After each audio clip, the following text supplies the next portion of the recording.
Coming up on the Joy Behar Show, more fallout from Chris Brown's controversial appearance on Dancing with the Stars. Dancing star Cheryl Burke is a victim of abuse and is outraged by Brown's appearance. She'll be here to share her story. Then Teen Mom 2 star Janelle Evans is caught on tape brawling with another girl. But was it all a big scheme to make money off the video? Plus, Prince William won't be wearing a wedding ring after he ties the knot with Kate Middleton. Does that spell trouble for the royal couple? That and more starting right now.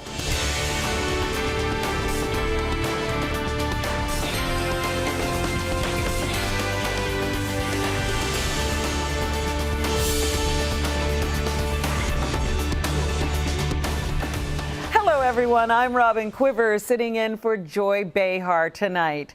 Chris Brown's performance on Dancing with the Stars caused quite a bit of controversy this week, coming so soon after his latest angry tirade at ABC's Good Morning America. One of the show's professional dancers was outspoken about Brown's appearance. Cheryl Burke suffered through a couple of abusive relationships as she was growing up, and she details those abuses in her book, Dancing Lessons. She joins us now. Welcome, Cheryl. Thank you. Thank you for being here. So you were not happy when you heard about the booking of Chris Brown. You know, just for me, looking at the experience that he went through, it really reminds me of my abuse and the relationships that I had, especially in high school, and I'm very sensitive towards that, and I write about it in my book. And I just feel like it's something that women can really relate to my experiences, and I just feel like people shouldn't ignore what happened. Right. So can you tell me a little bit about what happened to you in those relationships? Well, I just went through about 2 relationships that were verbally and physically abusive. It was something that, it was hard for me to control. I come from a divorced family. I got sexually abused as a kid, and I feel like that led me into abusive relationships, not really knowing my worth and my value to myself. And it was a hard time in my life. You were pretty young. I was very young. I was in high school. And you hear about that more and more, that high school girls are in these relationships with boys who are domineering and abusive. How far did it go with you? I mean, it went pretty far. It was throughout my whole high school career, and it got, dangerously abusive, where I felt, my life was going to be at risk if I didn't move on from it. And so when you saw those pictures that were released of Rihanna after her night with Chris Brown, that probably hit you in a place it didn't hit everyone. Well, yeah, it definitely did hit me in a sensitive place. And, seeing those pictures, I can definitely relate to that and to that pain that she probably experienced, but that I experienced. It's not a great feeling, and it's not something that people should take lightly. Well, it's interesting. At the time it was all going on, I heard stories that, they were trying to reconcile, and I was like, oh no, that's the worst thing that could possibly happen. Right. And eventually they did break up, and she pressed charges, and there was a restraining order. But just recently, she agreed to have the restraining order lifted because she said that it was a personal thing, and she didn't want to continue to have an impact on his professional career. I can understand that. I mean, in my case, I can only bring it back to myself.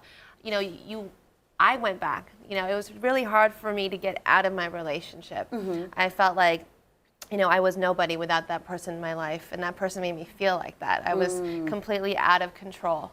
And, I can see why people do end up going back to their abusive relationship, when obviously the best thing to do is get out of it and talk openly about it. Well, now that he has, he did whatever the courts told him to do, and he's served his time, so to speak, we're all wondering, how do we deal with this guy? He's still around. He still has a music career. He's still doing interviews. He's going on Dancing with the Stars. How long is he supposed to have to answer questions about what happened 2 years ago? And how are we supposed to deal with him?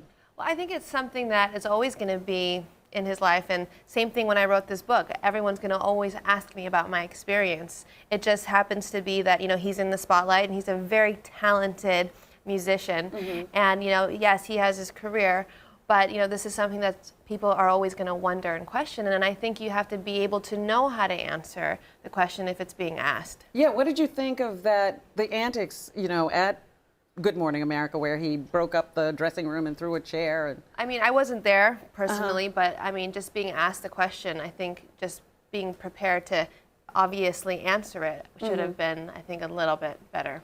Yeah, he seemed to think that people are robots and they're only supposed to stick to the talking points that the press release says they're going to talk about, his album, where the songs came from and all of that. And he was just not prepared, and life throws you curves. Right, they definitely do, and I think you need to be ready for that, for sure.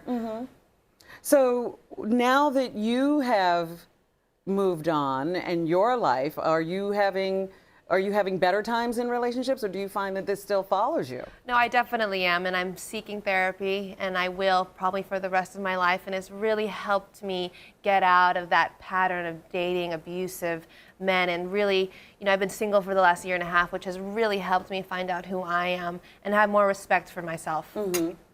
So what do you tell young women now when they ask you about this? Well, I tell young women that if they're going through similar situations, the first thing to do is to talk openly about it, and that you're not alone. I think a lot of people, you'd be surprised to see a lot of people go through abusive relationships and they don't know how to get out of them. And I think being able to talk about it to a family member or a friend will really help you be able to step out of that and really see what you really truly deserve. So the silence you should avoid. Avoid the secrecy. silence. Yeah. And if you're the friend of the victim, I think you should call the police, because it can be really dangerous. Okay. And life-threatening. Well, I'm glad you're here. I want you to stay right there, because in a moment, your dancing partner, Chris Jericho, will join us after we take this quick break.